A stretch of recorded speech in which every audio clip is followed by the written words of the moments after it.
56 घंटे बाद शांत हुआ आक्रोश।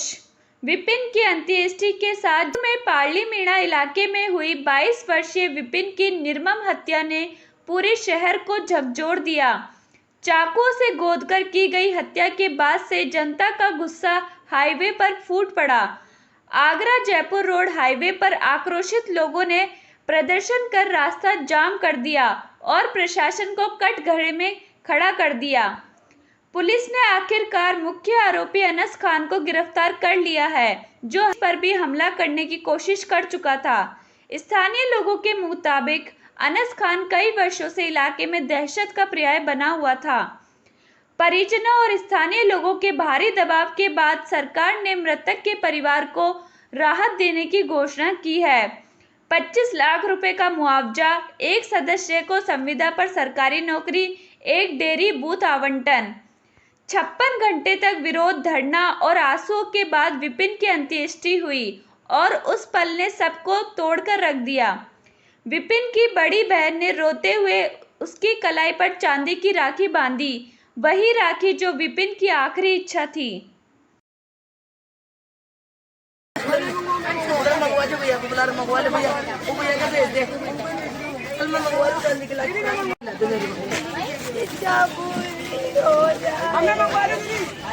मुझे बोल के गया तुझसे भरोसा है, मेरे हाथों में चांदी की राखी तू ही बांधेगी, छोटी है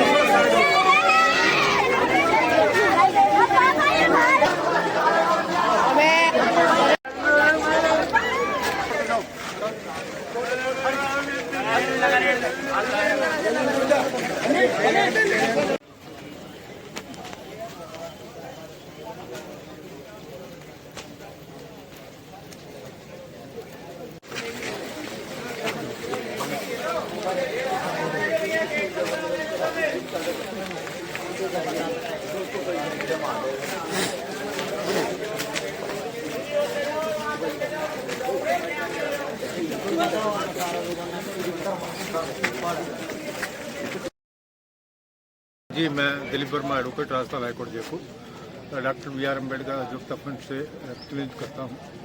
हमारे यहाँ विपिन नायक एक सामाजिक व्यक्ति था, अच्छा बच्चा था, कार्यकर्ता था और दलित समाज से बिलोंग करता था, नायक समाज। ऐसे सूरत में एक अनीश मुस्लिम नाम का लड़का जो अपराधी प्रवृत्ति था, लेकिन अपराध करता रहता, लड़कियों को छेड़ता था और भी कई चोरी चकारी का अपराध करता था। उसको पहले भी उसके खिलाफ कंप्लेंट्स की है। उन्होंने आवारा विधि करता था, बच्चियों को छेड़ना, महिलाओं को साथ बदतमीजी करना और महिलाओं के साथ मारपीट तक कर देता था, छेड़ने का विरोध करने का। उसके खिलाफ पहले भी खोरावरे थाने ने बंद किया था। उसको गंजा करके उसको पूरे गली में घुमाया गया था और यहाँ से निकाल दिया गया था। वो ये रंजिश रख के बैठा था कि ये विपिन नायक जो बच्चा था, ये सोशल वेलफेयर कार्य करता था। जो गलत होने से कोई व्यक्ति गलत कर रहा था उसको रोकता था। इसने घात लगाकर और परसों 20 तारीख को रात के 9 बजे अपने गिले शिकवे मिटाने 8-10 लोगों के साथ आया और विपिन के घर आया कि विपिन भाई, मुझसे गलती होगी, मुझे माफ़ कर दो, आज के बाद हम दोस्त हैं। और उसको दोस्ती का हवाला देते हुए एक गली में अपनी बहन के घर से 3-4 घर उली तरफ लाके एक गली में ले जाके और बाकी लड़कों ने पकड़ा। अनीश ने करीब 14 बार चाकू से उसके सीने पर हमला किया, जिसके उसकी डेथ हुई। चूँकि वहाँ 80% परिवार हिंदू कम्युनिटी के थे। इस चीज़ का जब लोगों को पता चला, दौरान इलाज विपिन की SMS में डेथ हो गई।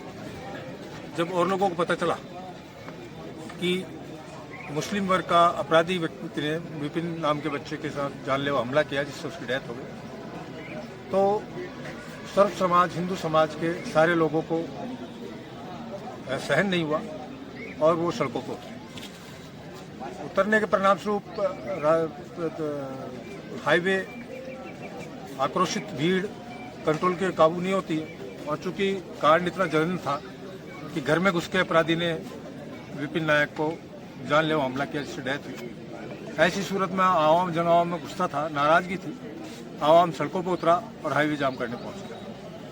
चूंकि हाईवे जाम तो आवाम ने नहीं किया, लेकिन वहाँ सभी हिंदू समाज और संघों ने मिलकर वहाँ धरना प्रदर्शन किया, जिसको शांत करने के लिए प्रशासन, क्षेत्रीय विधायक, क्षेत्रीय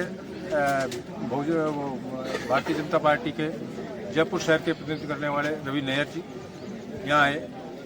यहाँ का प्रशासनिक अधिकारी थे, एडीएम साहब थे और आला अधिकारी मौजूद थे। इनकी उपस्थिति में श्री कैलाश वर्मा एमएलए ने पीड़ित परिवार को 25 लाख रुपए, एक जयपुर डेयरी की डेयरी बूथ का आवंटन और मृतक आश्रित परिवार के एक बच्चे को संविदा पर नौकरी की घोषणा की है। और माननीय विधायक कैलाश वर्मा जी ने ये भी कहा है कि मैं स्वयं चल के कलेक्टर साहब के यहाँ प्रोसीडिंग करूँगा और पीड़ित परिवार को न्याय दिलाऊंगा। इससे भी विभिन्न समस्या ये है कि जहाँ विपिन नायक रहता है वहाँ के बिना अवैध रूप से बहुत सारे जो बाहर के लोग रह रहे हैं, वो भी एक चिंता का विषय है कि आज एक पूरी कॉलोनी में घुसकर कोई व्यक्ति किसी अच्छे व्यक्ति का अचानक जानलेवा हमला करके उसकी जान ले ले, और उसके बावजूद भी ऐसे लोगों को जेडीए खाली नहीं करवाती जो अवैध रूप से रह रहे हैं। तो मेरी विधायक महोदय से ये भी अनुरोध किया कि विधायक महोदय, आप ये अवैध रूप से रह रहे लोगों को इनको खाली करवाएं और इनको, अगर ये बाहर के हैं, बांग्लादेशी हैं, तो इनको कार्रवाई कीजिए। तो ये घटनाक्रम था और अभी भी हिंदू समाज में बड़ा आक्रोश है कि यदि इन लोगों ने खाली नहीं किया। नहीं, जो आपने पैसे की कहा था कि वो 25 लाख और ये कहीं दे दिया, क्या आपको क्या बताया है इसके बारे में? अभी माननीय विधायक महोदय ने ये कहा है 10 लाख रुपए मैं सरकारी कोटे से दिलाऊंगा जी, 5 लाख रुपए मुख्यमंत्री सहायता कोष से दिलाऊंगा जी, और इसके अलावा 15 लाख रुपए मैं भामाशाहों की मदद से तीसरे के दिन स्वयं उपस्थित होकर और पीड़ित परिवार को अपने हाथ से सुपुर्द करूंगा। नहीं, ये जो अंत्येष्टि का जो इतना लेट हुआ, इसका कारण क्या था? इसका कारण ये था कि प्रशासन ने इस परिवार को प्रेशर में लेके, चूंकि इनके परिवार में सीधा परिवार कोई वक्ता नहीं था, अच्छे लोग नहीं थे, उनको प्रेशर में लेके उनसे लिखवा लिया था कि हम तुम्हें 25 लाख रुपए मुआवजा दे देंगे, न्यायोचित मुआवजा देंगे, जो कि क्लियर नहीं था। लेकिन विधायक साहब ने आज खुद अपने फ़ोन पर, मेरे खुद स्वयं के फ़ोन पर ये कह दिया था कि मैं 25 लाख की मदद करवाऊंगा तो करूँगा, चाहे वो किसी भी तरीके से करवानी पड़े। मुझे अगर किसी कलेक्टर से मिलना पड़े तो वहाँ भी मिलूंगा, और किसी आला अधिकारी से मिलकर मुझे अगर उनको सहायता मदद करवानी पड़ी तो वो कर, और डेयरी का आवंटन भी मैं चल के करवाऊंगा और संविदा पे नौकरी भी चल के करूँगा। नहीं जी, वो अपराधी है सर, अपराधी गिरफ्तार हो चुके हैं, जिसमें एक मुलजिम बाकी है। उसको भी पुलिस ने आश्वस्त किया कि जितनी जल्दी है उसके गिरफ्तार कर लिया जाएगा। ये अपराधी इतना खुकार अपराधी था कि इसने पुलिस को गिरफ्तारी के बाद पुलिस से छूट के भागने के लिए एक रिवॉल्वर, एसआई की रिवॉल्वर छीन कर उसमें भी जानलेवा हमला करने की कोशिश की। तो ऐसे अपराधी के खिलाफ मेरा तो सिस्टम से यही अनुरोध है कि इसके खिलाफ सख्त से सख्त कार्रवाई की जाए और पीड़ित परिवार को न्याय दिलाया। जी आर नायक, राजस्थान प्रदेश नायक महासभा का अध्यक्ष और प्रदेश का अध्यक्ष हूँ, और हमारी सारी टीम जिसमें जो है जिला अध्यक्ष श्री बिहारी लाल जी हैं और उपाध्यक्ष, प्रदेश उपाध्यक्ष श्री नानकराम जी हैं और कई लोग हैं। और इसके लिए हम कल से ही, बल्कि परसों से ही इस संघर्ष में लग रहे हैं कि इसको इंसाफ दिलवाया जाए, अपराधियों को पकड़ाया जाए, और जो सरकार से जितनी भी सहायता मिल सकती है उसके लिए प्रयास किया जाए। इसके लिए कल से ही हम लोग सारे लोग इसमें मिलके हम कार्य कर रहे हैं और हमें सफलता मिली है। जो है कैलाश वर्मा जी ने ये आश्वासन दिया है जो आपने बता दिया, और ये उसके लिए ये है कि उन्होंने सुरक्षा बंदोबस्त के लिए आश्वासन दिया। जी, जो आप नाम बताएं। मेरा नाम नानकराम नायक है जी, और राजस्थान प्रदेश नायक महासभा से जनरल सेक्रेटरी और अध्यक्षों में जैसे ही हमें पेपर के माध्यम से कल ये सूचना मिली सुबह 6:30 बजे कि इस प्रकार से एक आदमी को चाकू से गोंद करके सरेआम सरेराह उसकी हत्या की गई है, तब मैं सबसे पहले हमने के घर वालों से संपर्क करने की कोशिश की, लेकिन कल नहीं हो पाई। और वो हो इसलिए नहीं पाई थी कि सर्व समाज में इस बात का आक्रोश था कि किसी व्यक्ति को कोई घर से निकाल करके और सरेराह उसकी हत्या करे, ऐसे अपराधी के खिलाफ सब में रोष होना वाजिब था।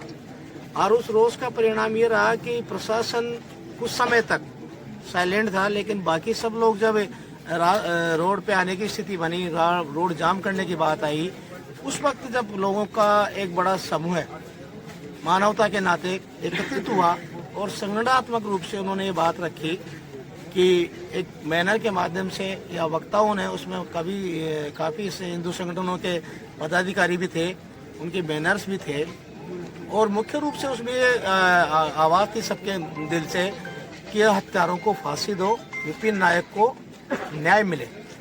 सभी का सहयोग था, नौजवान, बुजुर्ग, महिला जो भी थी। और आज जो परिणाम आया है, हालांकि कल पुलिस ने कुछ ज्यादती की, वो ज्यादती मैं इसलिए बोलना चाहूँगा कि जो हत्यारा था, मैंने कल भी ये स्टेटमेंट दिया और आज भी कह रहा हूँ, पुलिस ने उसको ज्यादती इसलिए कह रहे हैं कि पुलिस ने हत्यारों के जो परिवार यहाँ रह रहा था, उस परिवार को पुलिस ने अपना प्रोटेक्शन दे करके और उसको सुरक्षित जगह पे पहुंचा दिया। जबकि ये होना चाहिए था कि प्रोटेक्शन तो पुलिस प्रोटेक्शन तो इस व्यक्ति के परिवार को मिलना चाहिए था जिसकी हत्या हुई है। पुलिस ने इनको एक तरीके से टेरराइज किया कि ऐसा है, ये है, वो आप ऐसा करोगे तो बंद कर देंगे, मुकदमा करेंगे, ये करेंगे।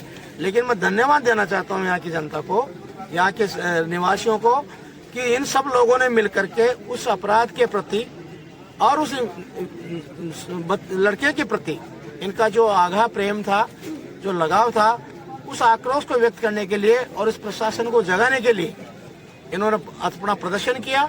और उस प्रदर्शन की जो मूर्ति रूप है वो आज ये परिणति आई है कि कल जो बात हो रही थी, अभी जैसे कह रहे हैं कि कल विधायक साहब भी आए थे और वो रवि नैयर साहब भी आए थे, एसडीएम साहब तो शायद बाद में रात को आए, तो उस वक्त नहीं आए थे। उस वक्त उन्होंने आकर के कहा था कि मैं सीएम हाउस से ये बात करके आया हूँ कि इन परिवार को नियमानुसार जो सहायता है वो हम दिलाएंगे। एक डेयरी बूथ की उन्होंने बात की, एक संविदा पे नौकरी की बात की, और जहाँ पैसे की जहाँ बात आई थी वो आज के लिए रो पाई है। वो इसलिए उन्होंने कहा कि जो नियमों में होगा वो होगा। मैंने कहा जी नियम तो हमने बहुत लंबे टाइम से देखे हैं, आप ये बताओ कि मिलेगा क्या जी, या फिर आप रिटर्न में दें कि मेरी सरकार से बात हुई है। तो उन्होंने धीरे से कहा कि नहीं, हालांकि वो मुझे जानते थे व्यक्तिगत तौर से कि डीडी साहब मैं रिटर्न में तो नहीं दे सकता आपको, लेकिन आप मुझ पर विश्वास करो।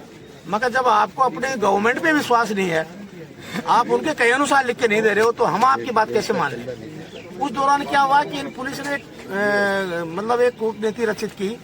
उनको पता चल गया था भाई ये समाज के लोग आगे और बाकी लोग भी बोल रहे थे। कुछ नौजवानों के सामने हमने उनको कहा कि घर वालों को बिठा के बात कराओ। मैंने उनको उठाने की कोशिश की, एक नौजवान था, उसने कहा आप दूर हट जाइए, ये हम अपने आप निपट लेंगे। उसके बाद मैं पीछे जाकर के बैठ गया, रात को 7:30 बजे तक वहीं था। पुलिस को एक बहाना चाहिए था भीड़ को तितर बितर करने के लिए, और वो बहाना ये हुआ किसी जवान के कोई हल्के से पत्थर के लग गए। अब वो किस हालत में जख्मी हुआ कि नहीं हुआ, क्या सिचुएशन है, लेकिन मैं जानता हूँ, मैं एडमिनिस्ट्रेशन में रहा हुआ आदमी हूँ, कि पुलिस को लाठी चार्ज करने के लिए एक बहाना चाहिए, और बहाना मिल गया कि हमारा जवान घायल हो गया, इसलिए हमने लाठी चार्ज किया, इसलिए इनको रोड से भगाया हमने। और उस बहाने इन्होंने क्या किया, बैरिकेड लगा करके सब लोगों को शाम को खदेड़ दिया। और खदेड़ने के बाद में क्या किया, इस परिवार को अकेले में उठा करके ले जा करके जबरदस्ती, जैसा कह रहे हैं, पता चला हमें, एक कागज पे इनको लिखवा करके और ये दे दिया कि साहब हम ऐसा कर देंगे।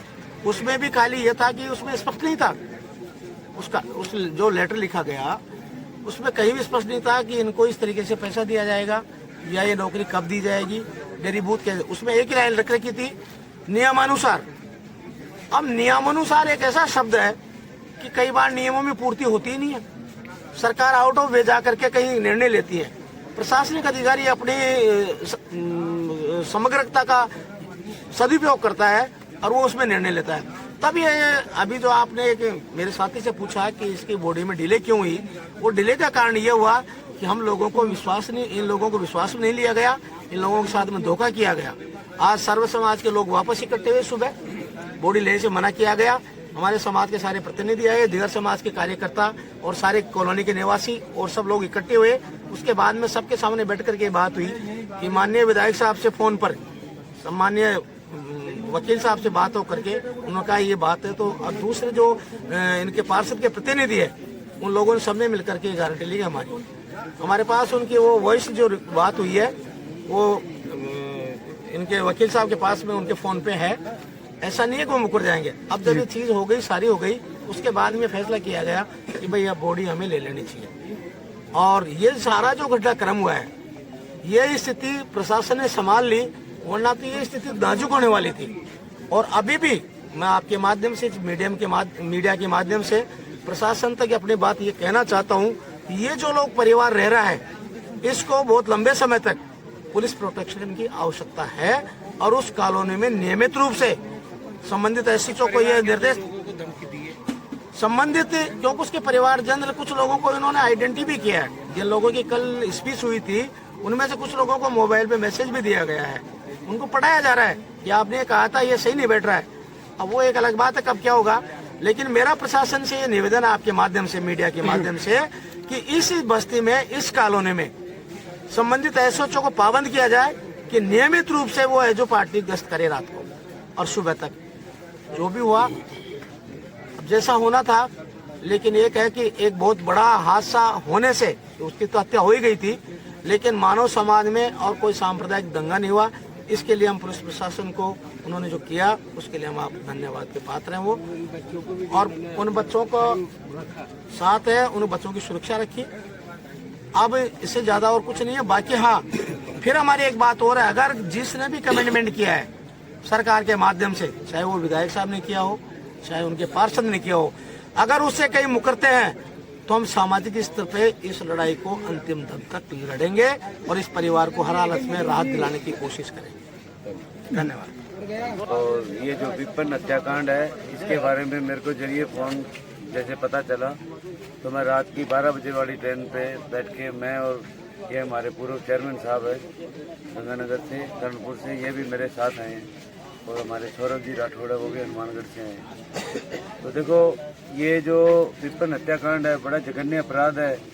तो देखो ये एक दलित परिवार का बच्चा था और इसकी इतनी बुरी तरीके से हत्या की गई है, इसकी हम घोर निंदा करते हैं। और मीडिया के जरिए और प्रशासन को हम ये कहना चाहेंगे उसका अपने जिसने भी हत्या की है उस पर कड़ी से कड़ी कार्रवाई की जाए, ताकि वो जिंदगी भर कभी बाहर ना निकले।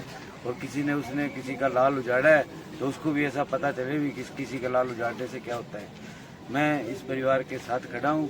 और जैसे अभी कुछ साथी बता रहे थे कि अभी उन लोगों के परिवार को सुरक्षा की उनको ज़रूरत है, तो मैं मीडिया के माध्यम से प्रशासन को बोलना चाहूँगा अभी उनको सुरक्षा दी जाए। अगर प्रशासन की चूक से कहीं उनके किसी भी परिवार को कुछ हुआ, अब की बार तो एक सड़क जाम हुई है, अगर अगली बार पूरा जयपुर जाम हो जाएगा, ये मेरा वादा है। जी, मैं प्रेमचंद बैरवा, पार्षद प्रत्याशी, वार्ड 123, पाली मीना। जो ये घटनाक्रम हुआ है रविवार रात को 9:30 बजे के लगभग, वो बहुत ही जघन्य अपराध हुआ है।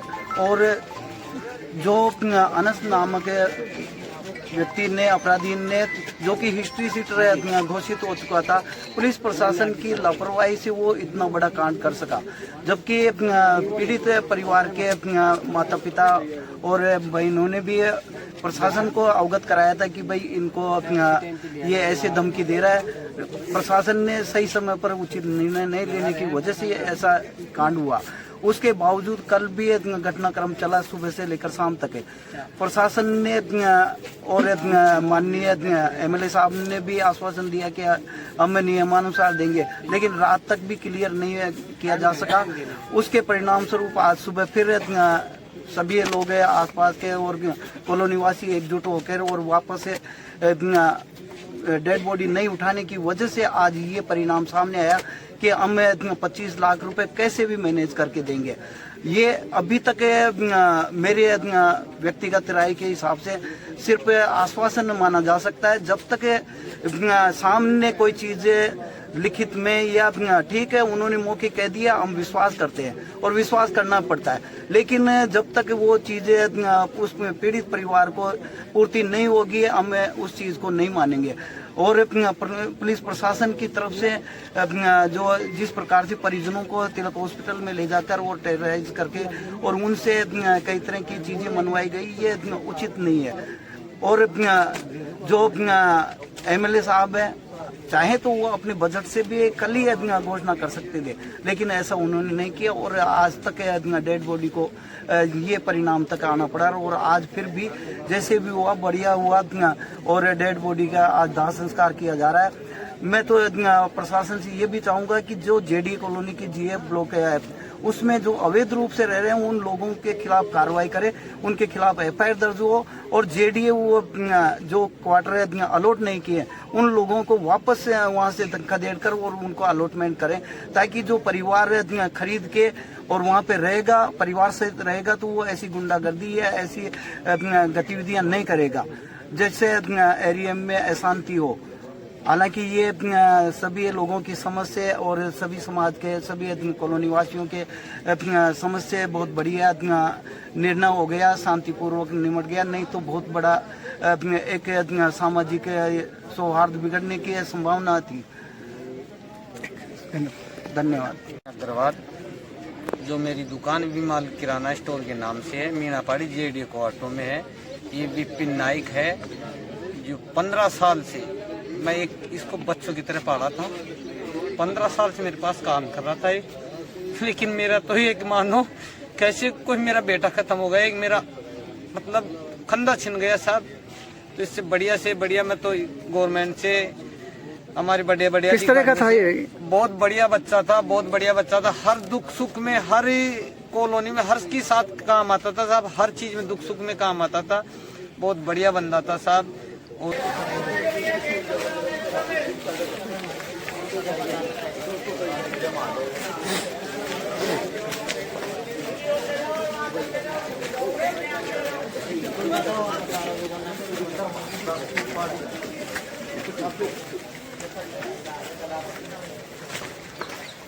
यदि आपको हमारी वीडियो अच्छी लगी तो वीडियो को लाइक, शेयर व कमेंट करें और आगे की वीडियो आप तक पहुंच सके उसके लिए हमारे चैनल को सब्सक्राइब करें।